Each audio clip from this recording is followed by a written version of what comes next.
Welcome to Fwamp Fwamp Sports. My name is Richard Harris, and let's talk sports.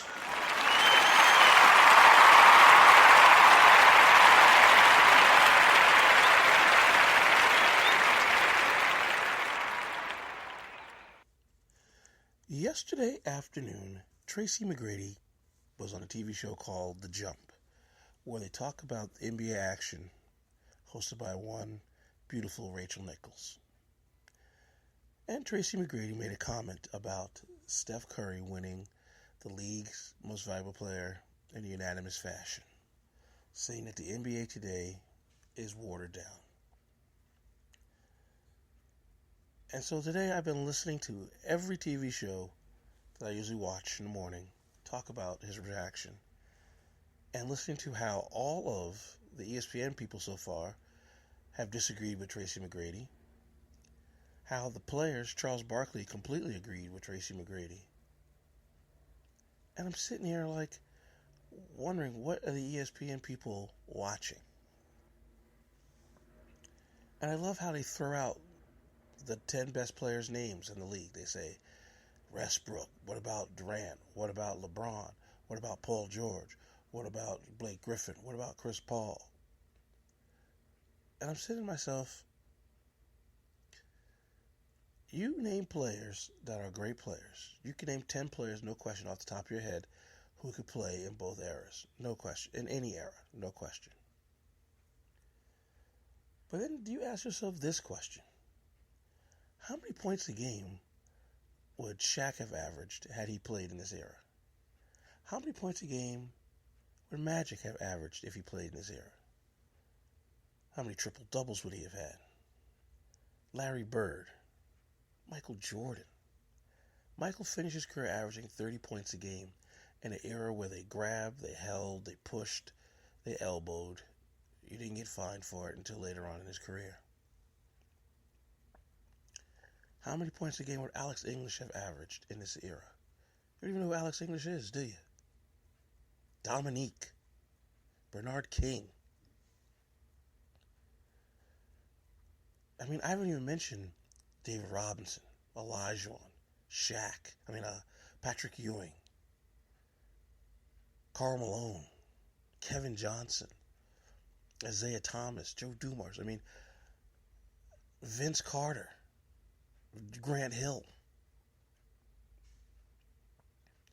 Tracy McGrady's point is outstanding because it is true. The NBA today is so watered down because they went international and because they are allowing players who are not prepared to play in the league. Think about it back in the 80s and the 90s. No matter what team you faced at least one player on the team that was a legitimate all-star or all-star quality. That's why I threw in Alex English. That's why I threw in, Rolando Blackman and Detlef Schrempf. I haven't even mentioned Clyde Drexler. Tom Chambers.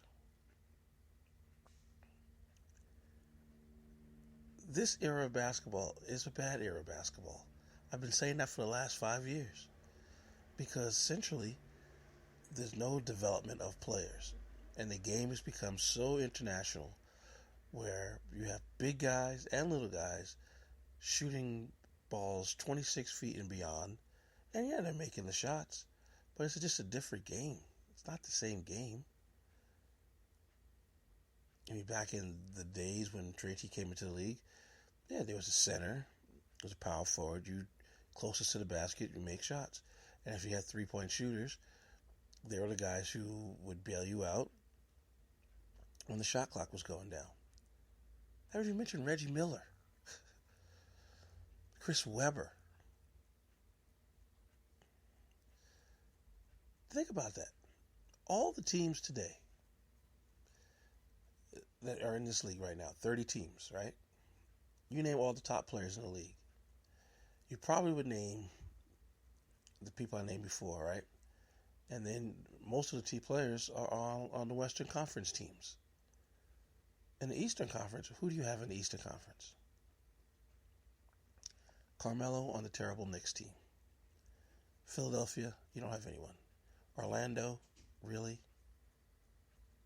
Milwaukee, really? Who do you have?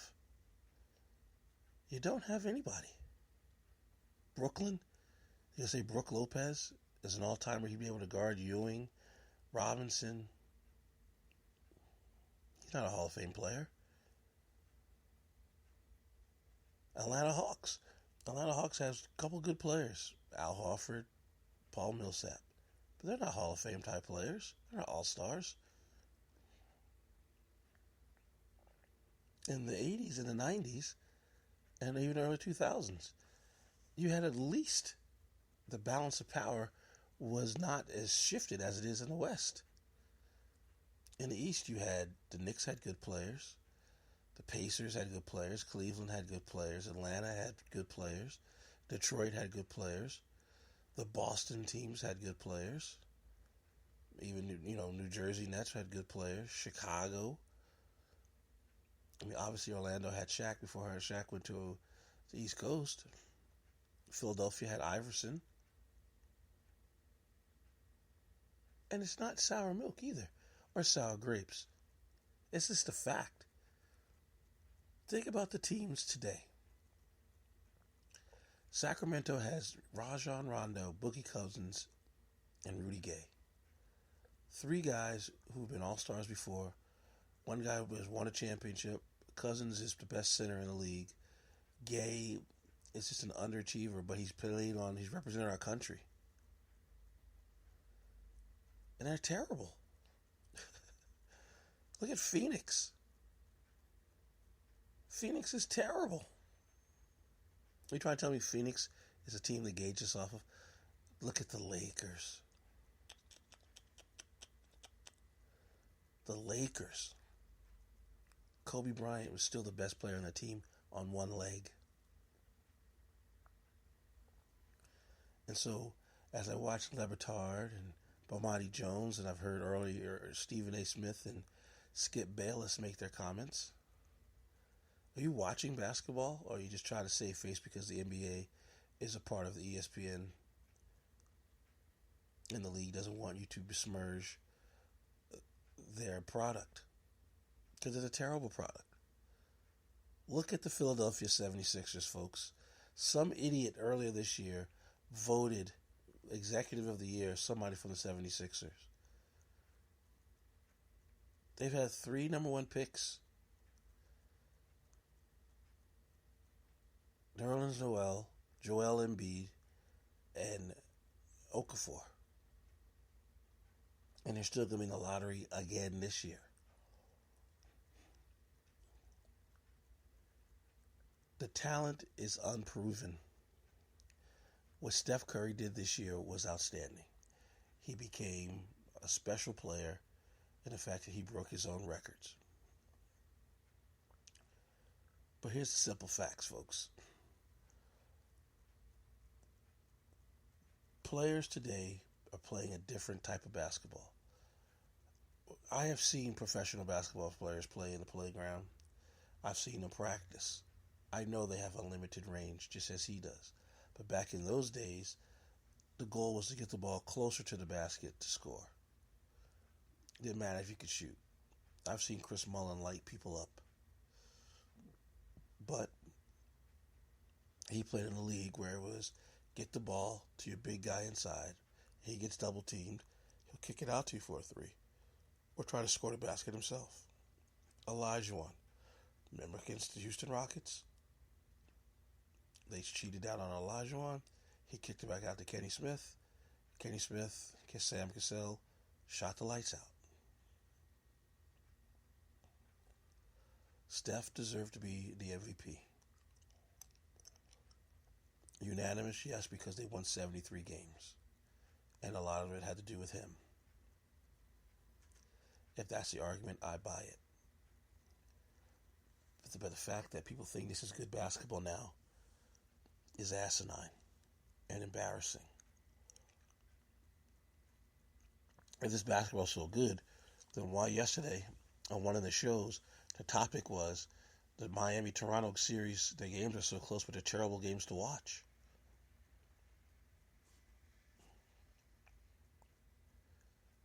Stop comparing the past to the present. Let the past stay in the past.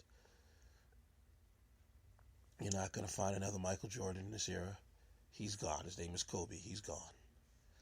LeBron is not Michael in any way, shape, form, or fashion.